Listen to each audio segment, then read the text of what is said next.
Welcome back, everyone. This is the X Zone. I am Rob McConnell, coming to you from our broadcast center and studios in Hamilton, Ontario, Canada. If you'd like to check out the X Zone Broadcast Network to find out about the great programming we have available for you there, 24/7, 365, just go to www.xzbn.net. And for the broadcast schedule of the X Zone television show on the X Zone TV channel on SimulTV, www.simultv.com. My guest this hour is a gentleman I've had the pleasure of knowing, oh gosh, he says about 30 years. And when he said that, it was like, you've got to be kidding. But it's about 30 years. Something like that. Yeah. I first met our guest this hour, Dan VALKOS, at CJBK in London, Ontario, where the X Zone did a bit of a stint before moving back to Niagara to CKTB. Dan has been involved in the paranormal since 1969. He is the former director of the Paranormal Enlightenment Centre out of the Detroit area, and was the chief investigator for the Assciation of Psychic Investigators. He also did a lot of regressive hypnosis work for the Centre for UFO Studies. He was ranked number 2 psychic in Canada and 51st in the world. I would have put him as number 1, but nobody asked me for my opinion, so that's why he's number 2.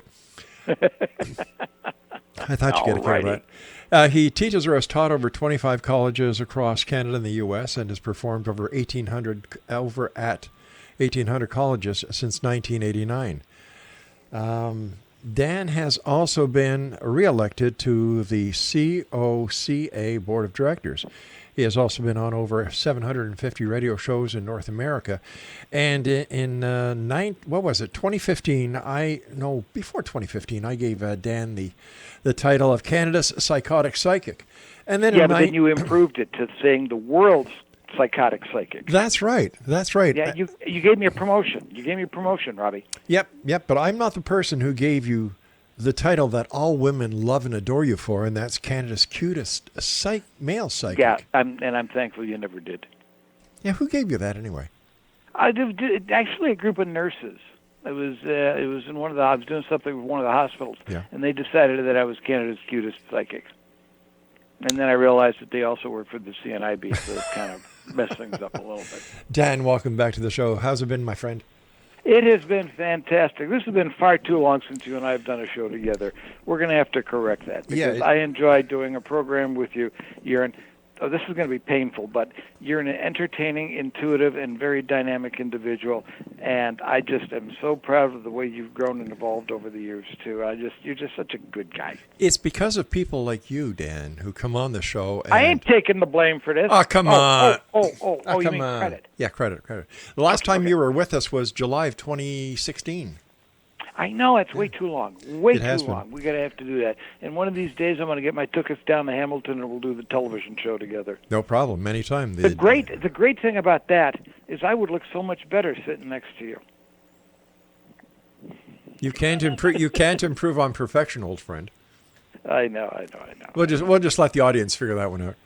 Yeah, we will. What have you been up to lately when it comes to the world of psychic phenomena?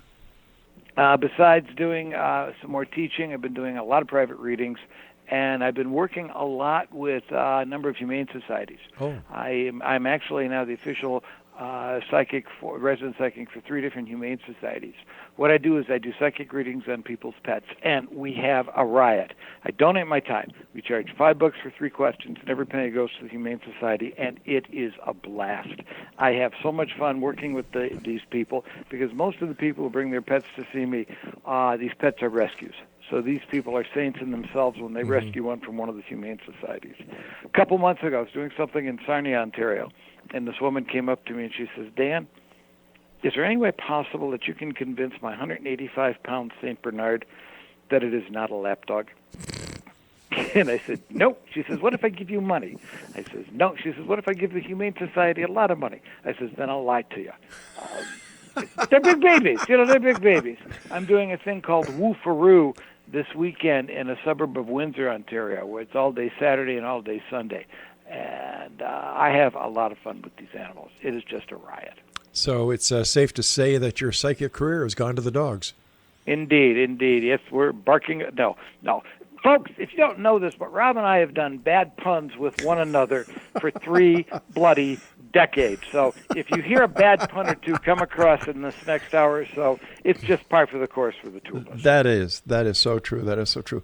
As a former, have you? I don't know if you're a former or not, but are you out of the political arena now, or are you still dabbling in politics? No. I ran for Parliament in the 2000 federal elections simply because the Green Party asked me to run.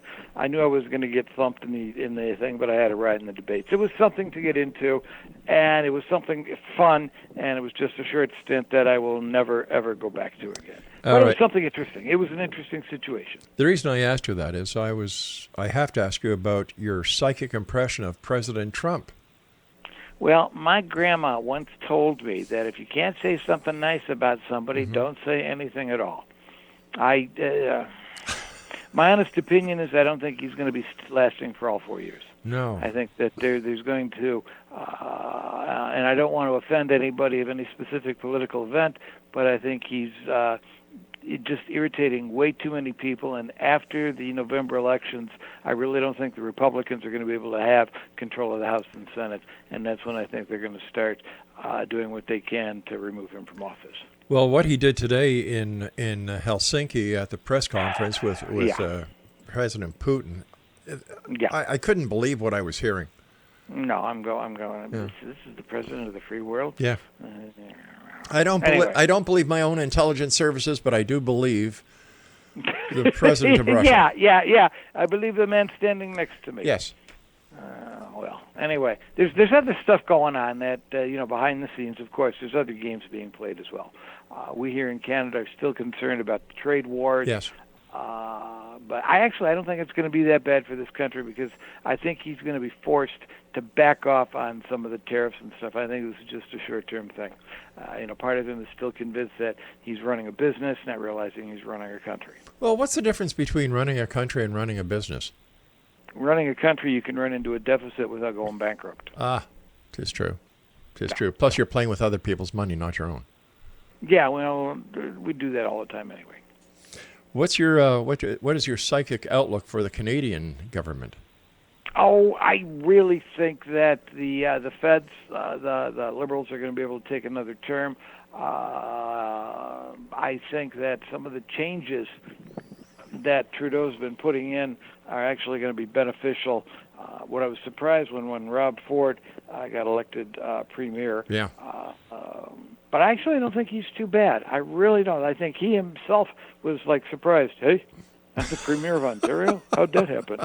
And so he's going to try to push stuff through, but I really don't think he's got bad intentions. So we'll have to see what happens. Obviously, you and I could have won the premiership if we were running against Kathleen Wynne, because so many people were just so angry with her. Yeah, that was a disaster. That was a total disaster. Yeah. But this is going to be an interesting. 2019 is an interesting year of politics. The latter part of this year, I don't think there's anything great happening. What I think people are making way too much out of the legalization of marijuana. I don't think it's just going to have a big problem, except for the drug dealers that are going to have to start paying taxes. I don't know. I've got mixed feelings about that. Being an ex-cop, having thrown people in jail for that, and yeah, I know. Years ago they threw people in jail if they were having same-sex relationships. Remember, it was a crime at one time to commit adultery. So things are changing. Changing. We're becoming more modern and stuff. But it bothers me. Like, I've thrown people in jail, given them criminal records. What happens to that record now that it's legal? They're not going to expunge the record. They just might. Something. That's an interesting thought. Mm-hmm. They just might expunge the record if that's all it was marijuana possession. Conviction of marijuana possession. If you were caught with 32 pounds claiming it's your own personal use, so they decided that you're obviously a dealer. Yeah. Well, I don't think they'll expunge that. But I think if it was just a simple possession charge, they just might do that. I think they should. I really do. I do too. Dan, stand by, my friend. You and I have to take our first break. And Exonation, Dan VALKOS, and I will be back on the other side of this break. If you'd like more information about Dan, his website is danvalkospsychic.com. That's DANVALKO P-S-Y-C-H-I-K. P-S-Y-C-H-I-C. I was just doing that to see if you were listening, and you were. .com. I always pay attention to you. Dan Go to commercial.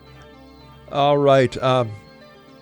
We're going to commercial break, and we'll be back on the other side as Dan and I return, talking about psychic phenomena, UFOs, and much more here in the X Zone from our broadcast center in Hamilton, Ontario, Canada. Don't go away.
Dan VALKOS is our special guest, X Zone Nation, www.danvalkospsychic.com.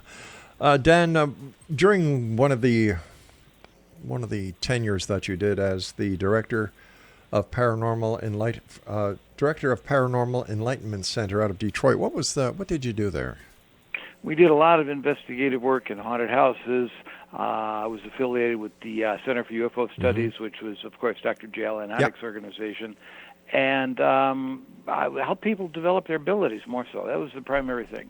We were working at just, removing a lot of the myths behind the whole psychic world and just trying to help people become more aware and in tune themselves. We had fun. It was fun, but it got a little. I got a little tired, which is one of the reasons why I moved to Canada. Do you find that we're closer to opening up the door to explaining what psychic phenomena is?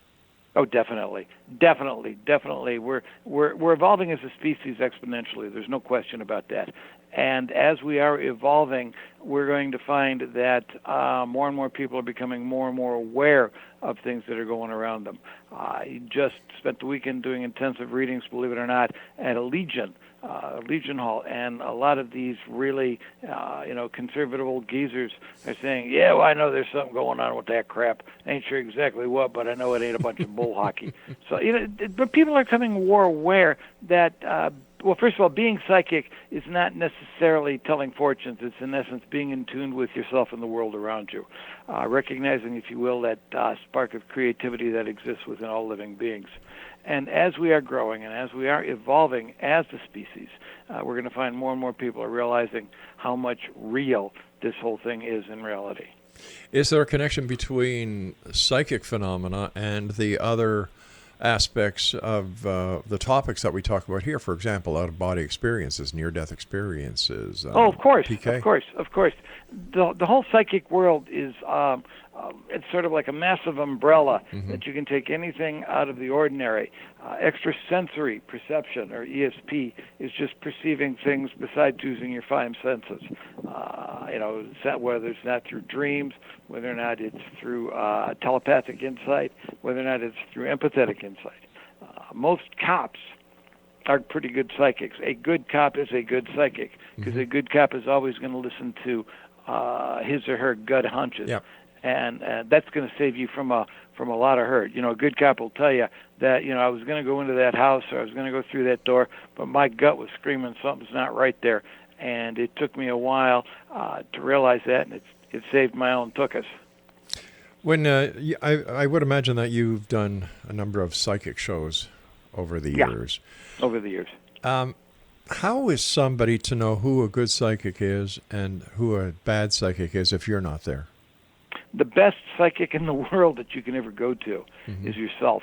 If you listen to that still small voice within, if somebody claims that they're like God's gift to the paranormal world, then I would be a little cautious. But 99.9% of all good psychics out there are honest and ethical, decent individuals. Your own instincts can tell you. If somebody says that, this doesn't feel quite right, this person doesn't feel quite right, then obviously there's a reel for it, and you got to go with your own instincts. But like I said, most psychics out there are pretty good at what they do. What is your explanation of mediumship when someone can actually communicate with someone on the other side of the veil? There are again some very good, I've known some very, very good mediums. I've known some schlocks as well, but most of them I think are just honest and decent individuals that are trying to do what they can to help. See, the problem with the mediumship, there's a problem with as far as valid proof is concerned. Let's say if I claimed I was a medium and you wanted to get a hold of your Uncle Charlie through me, and I picked up Uncle Charlie used to refer to you as Snuggles. Okay, that was his pet name for you, was Snuggles. This does not necessarily mean that I'm communicating with Uncle Charlie, because I could have psychically picked up the pet name Snuggles from your own subconscious mind. So you could actually be reading the person sitting in front of you using ESP or telepathy. Yeah. Just do I believe that there are good mediums out there? Yes, of course. Do I believe that mediums can communicate with those who passed on? Definitely, beyond a shadow of a doubt, I do. Do I do medium myself? No. Basically, it's because of my size. I'm more of a trans extra large. I thought you were. Yeah.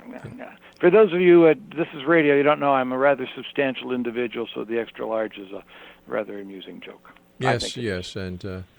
Laugh. Thank you. A lot of people these days are becoming ghost hunters, ghost hunters, paranormal researchers, and what are they looking for? Some of them are just looking to, forgive me for being a little callous there, they're just looking to make a buck. Yeah. See, the thing about ghost hunting, if you will, the vast majority of hauntings are basically, have got nothing to do with an actual spirit. They're like pictures of the past. They're like past pictures. Scenes from yesterday that are being rerun and replayed today. You and I could sit in a room, and if we generated enough energy in the etheric fabric of time, somebody could walk into this room 10 years from now, see the two of us sitting there talking to each other, think they're seeing a pair of ghosts when actually all they're seeing is something that had happened a while ago. It's like an imprint in the electromagnetic field. Very good, Grasshopper. Yes, indeed. Yeah. That's the best way to put it. What's your take on EVPs? On extraterrestrials? No, electronic voice phenomena. You know, when ghost hunters take a digital recorder or an analog recorder into a allegedly haunted house, and they ask questions, and it's only when the tape is played back that they actually hear something. Again, it's within the realms of possibility. I wasn't familiar with that phrase. Okay. Because we didn't deal with that back in those days. We actually would talk to. I would say that there's some validity there, but as to whether or not it's actual, the communication, or whether it could be residue energy, or you could also be picking up something from a long time ago off a radio transmission. Exactly. There's all kinds of possibilities. Is it something of a paranormal nature? Yes. Is it an actual spirit? Not necessarily. Is it an out-and-out fraud? Highly unlikely. Highly unlikely. Okay. But there's ghost hunting. That's the term ghost hunting means you're going out with an ectoplasmic gun. Killed the spirit. We're going to hunt the spirit. It's more like investigating that which is out of the ordinary. It reminds me of the CB clubs of the late 70s, early 80s, where everybody'd put a CB in their radio and they'd all drive down to the local restaurant, sit inside their cars that are parked beside each other, and talk to themselves. Yeah. Yeah. Basically, it's a good way to put it. It's an excellent way to put it. And it seems that in today's paranormal groups that are out there, that these are people who don't fit anywhere sociologically else in society, that they've kind of found their little niche. They all wear black. I don't understand why they all wear black T-shirts and have these crazy looks on their face. Understand why? No. Because we don't look as large as we are in a black T-shirt. We look slender. Oh. That's all it is. Okay. Got to tell you everything. Yeah, you do. Yeah, you're more experienced in worldly things than I am. Yeah,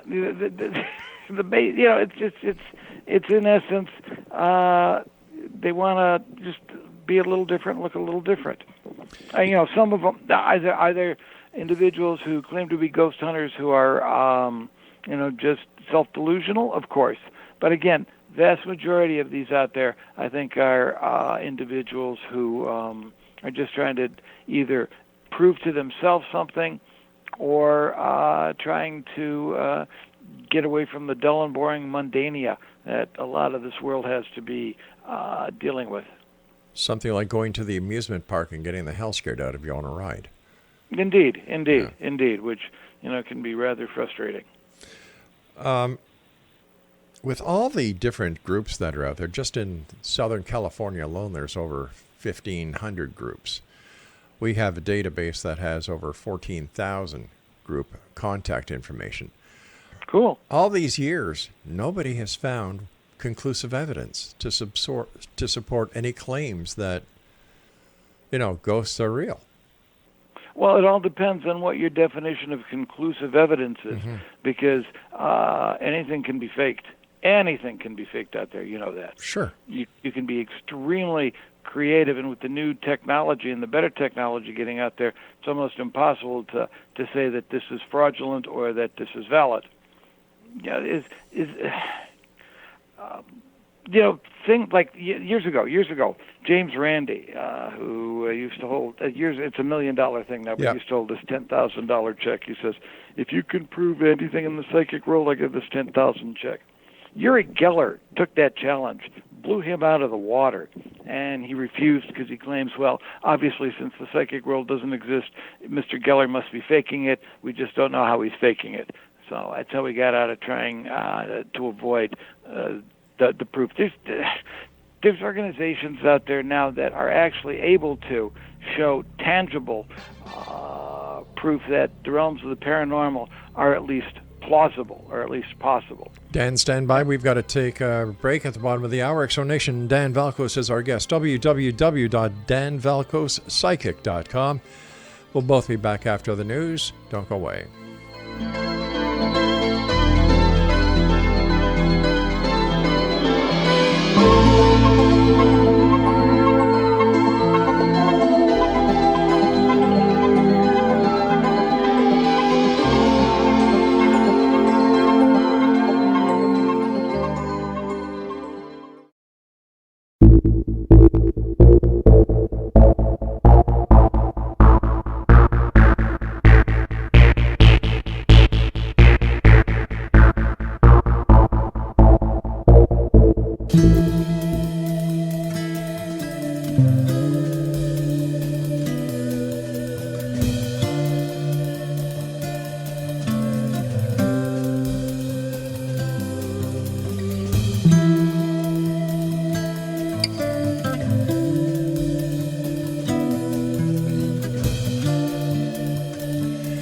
Dan VALKOS is my special guest this hour, Exonation. www.danvalkospsychic.com. Dan, what has been the most perplexing thing that has happened to you while investigating the paranormal? I was actually the most interesting when I was investigating a haunted house a number of years ago in a small community it was in Clintwood, Virginia. And the most perplexing thing is they kept manifesting. I'm talking where you'd have things moving across the room by themselves, which doesn't necessarily mean it's a ghost, because you could have what we call subconscious telekinetic activity going on as well. And the entity or the energy, if you want to call it that, kept trying to scare me, and I wasn't getting scared, and I was basically, for lack of a better phrase, I was pissing it off. But I was having fun doing it at the time. Why is it that so many more people are referring to the activity that they see as demonic instead of energy these days? Is it? It's because unaware of how to actually. What's a good way to put this? If it's not in a narrow parameter, then obviously it's evil. You got to realize certain religious groups will claim that Catholics are demonic. Yeah, that's true. Yeah, so, as far as I'm concerned, there is no such thing as the devil. There is no such thing as hell. Now, I'm going to preface this again. These are my beliefs, my feelings, folks. If this goes against your own personal religious or ideological beliefs, I apologize in advance. But I firmly believe that there's no such thing as hell. Hell is what we make ourselves here on earth. I do not believe that God makes junk, and God, who's the creator of everything, would not create a place to, condemn somebody for all eternity because they ate meat one Friday afternoon, not being aware that it was a Friday. We live hundreds of lifetimes. This life is a classroom. We're here to learn, we're here to grow, we're here to evolve. When you're dead, that's summer vacation. When you're partying down and having a good old time. When you want to come back to school, obviously you take on another life. The laws of karma are very specific as far as when people want to know, well, how can somebody get away with being bad? Nobody gets away with being bad. It's just that if you do something really negative in this lifetime, and it seems like you get away with it, next lifetime karma might bite you on the fanny, and where you seem like you've done nothing wrong, but nothing but negative things happen to you, it's because you're paying off karmic debts from a prior incarnation.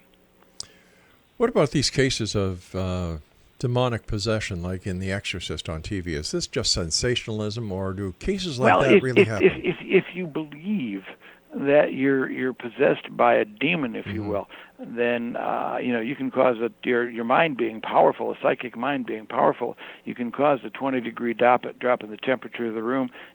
Help me to pop out onto your belly, and you throw up green stuff for 2.5 hours. But it's actually just a manifestation of your own subconscious intuitive abilities.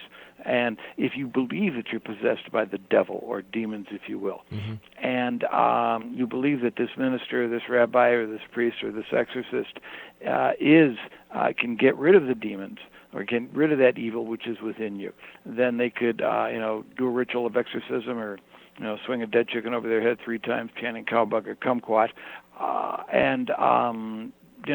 because you believe that they were able to cure you of it, then your own mind will give yourself the healing, if you will. So does that also explain and kind of look at the inner workings of voodoo? Yeah. Basically, yeah. Exactly, my young friend. So it's the power of suggestion and the power of belief working in tandem. Yeah. And remember, your mind can do incredible things. You can levitate. You can change. You can cause lights to go on and off. You can cause toilets to flush on their own. You can pick up thoughts and emotions and energies from other individuals. You can create a negative environment just with your own sadness and depression. A lot of people are what we call natural empaths, where they can take on the moods and impressions of other people. A lot of people are also what we call psychic vampires. Yeah. Where you're in a real good, positive, chipper, oh, what a beautiful morning, and this individual around you is in one of these negative moods, all of a sudden you feel your energy being drained, unaware that the whole reason for that happening is because this psychic vampire is just pulling the life force from you. They might not even be aware that they're doing it. They could be just a very depressed soul, and they're just sucking the life from anybody and everybody around them. Is the New Age movement part of the psychic realm, the realization that you and I were talking about earlier? Yeah, of course, definitely. So where does psychic healing fit into all of this, Dan? Again, it's like with spiritual healing or any type of religious healing. If you believe this individual has the power to heal you, then within your own mind, you can create a healing energy around yourself. What about out-of-body experiences? Well, everybody does that. Subconscious astral projections happen a lot of time during the sleep state. When you all of a sudden, if you have a dream that you're flying, yes, a lot of times these flying dreams are actual subconscious astral projections. And a lot of times, a deja vu experience is what we call a minor precognitive dream, where you've actually astrally projected into your own future, seen a series of trivial or minor events, totally completely forgot about them when you wake up, because you forget about 90% of your dreams within the first 5 minutes of waking. However, 3 months or 6 months later, when you actually live the event that you had dreamt, you're going, wow, I've done this before. This is freaky. It's not where you've done it before. You've just experienced it before in a subconscious astral projection dream. But there's so many documented cases of conscious astral projections, out-of-body experiences. Way too many for it to dismiss it out of hand. How about near-death experiences? That is usually when you said you were over at your buddy's house and she finds a strange woman's perfume on your... Oh, you mean like somebody who actually feels like they're getting ready to die. Yeah. Well, yeah, that's all it is. You're getting ready to... You're starting to move on, and then traumatic experience, and, this voice says, "Hey, what the hell you doing?" "Well, I'm dead." "No, you're not. You still got stuff to do. Get your ass back in the body." I'm sure it's a little more spiritual than that, but that's usually what probably happened, where your guides or your teachers are telling you, "Yeah, this is what's waiting for you, so go back and do your work so that you can actually do it properly." After all the years you've been doing your work, Dan, and helping so many people, teaching classes, doing psychic readings, helping out the SPCA, and by the way, my hat's off to you for that.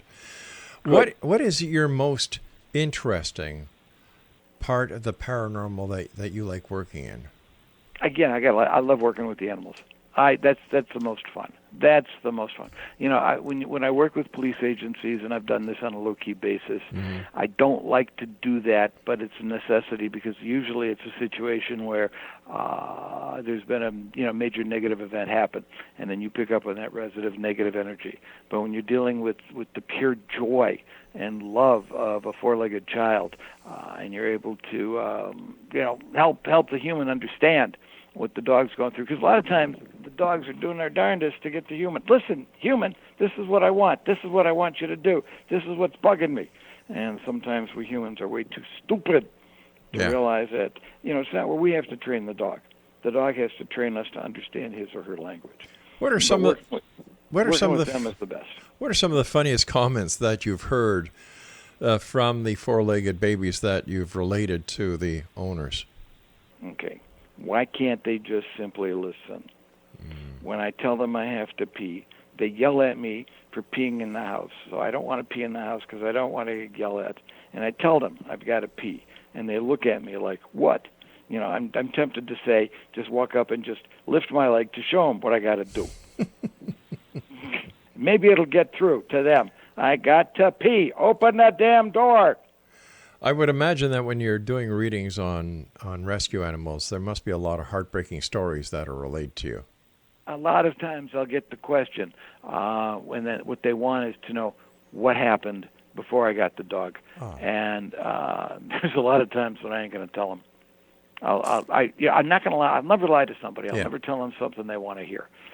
But there will be a time when somebody will ask, what was the bad things that happened to the little one there? And you see the neglect, or you sense the abuse. Okay, it's the only word I can come up. And you just, you say, well, basically, I'll tell them that, I'm not giving a clear image there, but the strongest thing the animal needs to know wants you to know is how much they love you and how much they are glad they're in your life and how much you gave them a forever home. You give them that. Yeah. Animals are so wonderful. They truly understand, and they give unconditional love. Like they do. They don't say, "I'll love you if." This whole thing of dominion. Dominion means that we were given the responsibility to raise and take care of and nurture and help animals when we can. It doesn't mean that we have control over them to where we can abuse them or other horse crap like that. Yeah. It's dominion is loving. When you see a picture of a firefighter putting a little bit of an oxygen mask over a kitten or a pup that they've rescued, I mean, that's dominion. That's where they're helping. And there was one fire captain one time who says, we do not separate species. He says, any species, any life form that needs help in rescuing, we're going to be there to rescue it. Dan, my friend, please stand by. You and I have to take our final break. Exo Nation, the one and only Dan VALKOS is our guest this hour. Now, if you'd like to contact Dan for a private one-on-one consultation, his website is danvalkospsychic.com, and Dan and I will be back as we wrap up this hour here in the Exo from our broadcast center and studios in Hamilton, Ontario, Canada. Don't go away.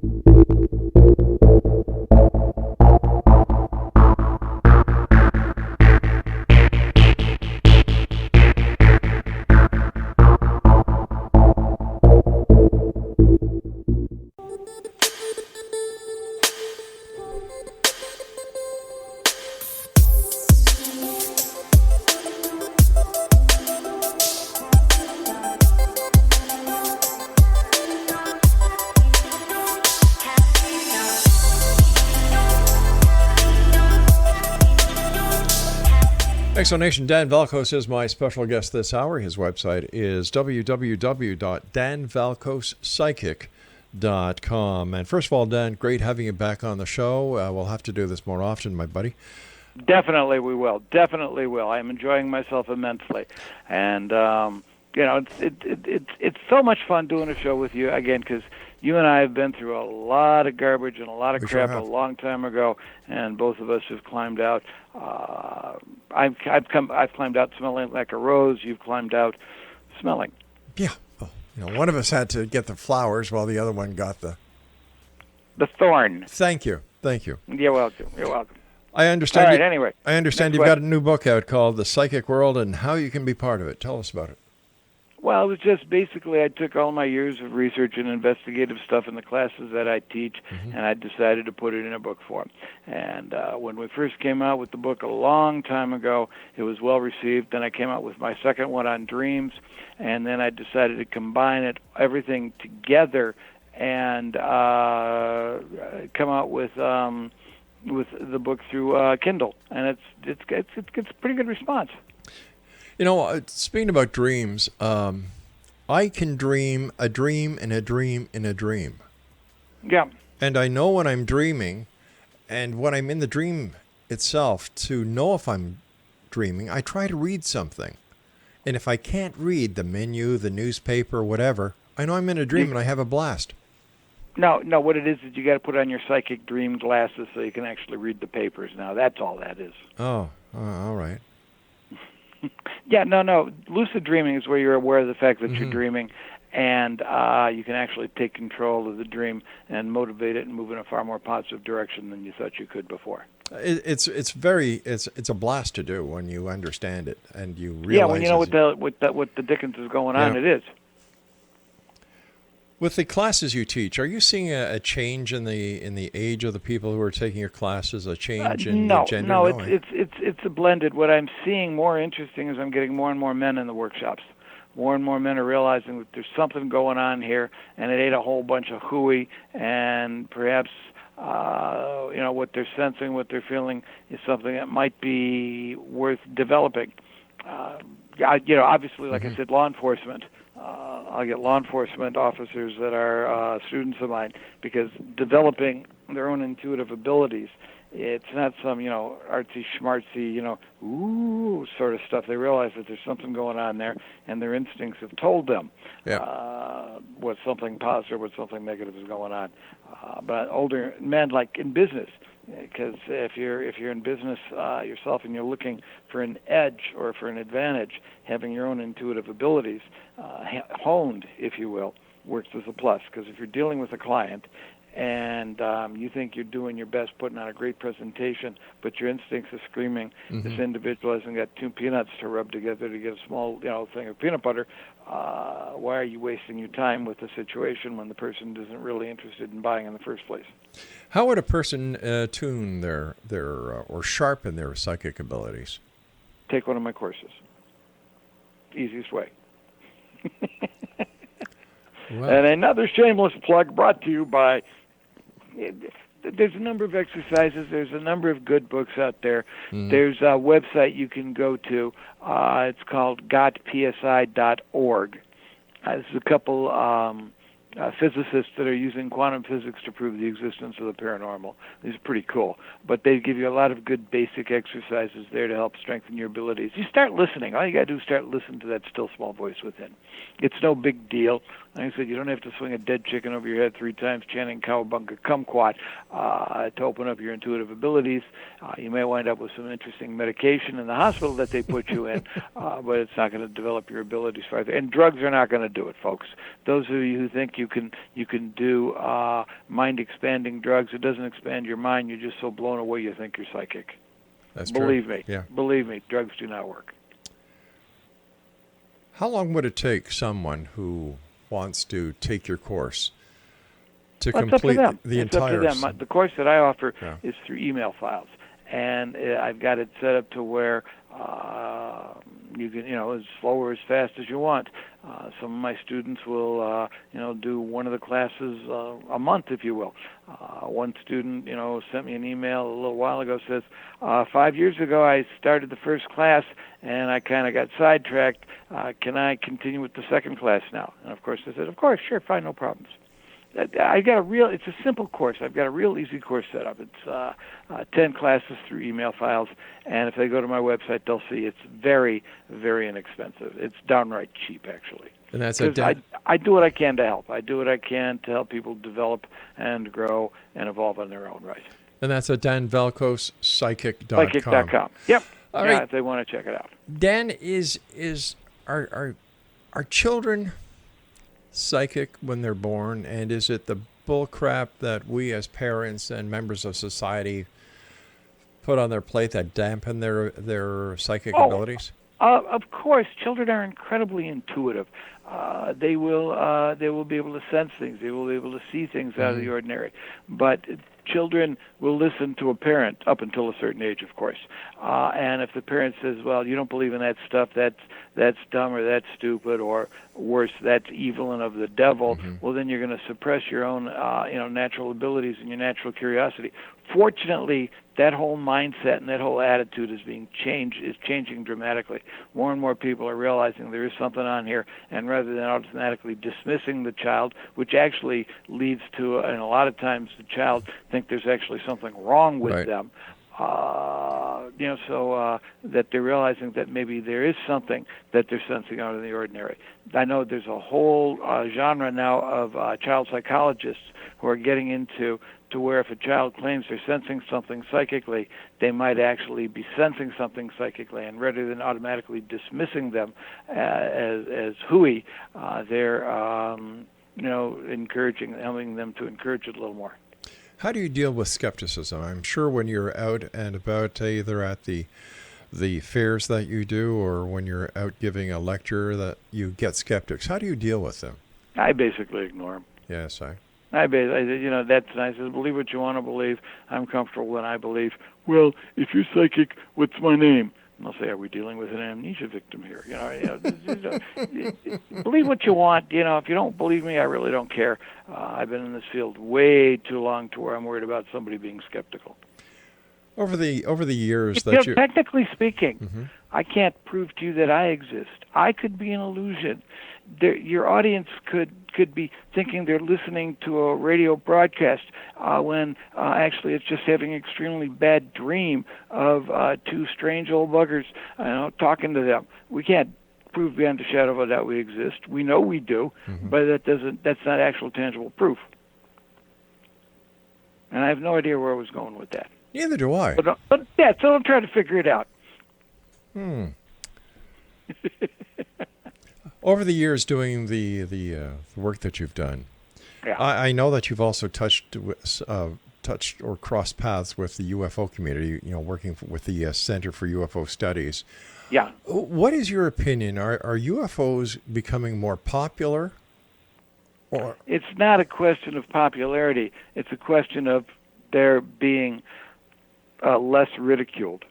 I mean, back in the days, Project Grudge, which was one of the original precursors to Project Blue Book and Project Sign. These are the ones that the Air Force started. Right. The primary wasn't to prove whether or not UFOs existed, but whether or not they posed a threat to security of the United States.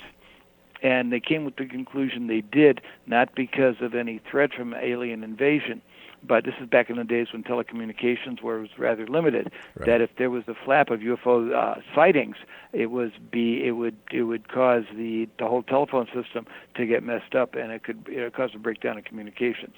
So that's when they actually went in originally to just disprove or poo-poo anybody who claimed to have seen a UFO. They would make fun of them to discourage people from actually claiming they've seen stuff.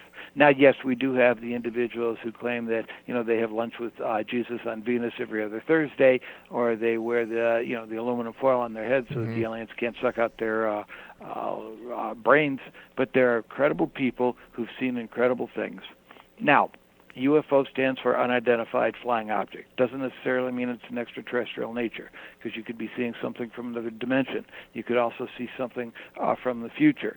Perhaps what looks like an extraterrestrial vehicle is just tourists coming back in time to see the stupid idiots of the 21st century.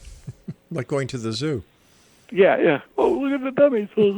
Or Douglas Adams had a great one. He claimed that what a lot of the UFOs were teasers. These were bored teenage aliens who'd steal their parents' saucers and fly to the U.S. to mess up with Iowa corn farmers. Dan, as always, whenever you're with us, time goes by so fast. Let our listeners know where they can find out more about you and plug your book again. All right. Well, go to Amazon or the Kindle books, and it's The Psychic World and how you can be a part of it.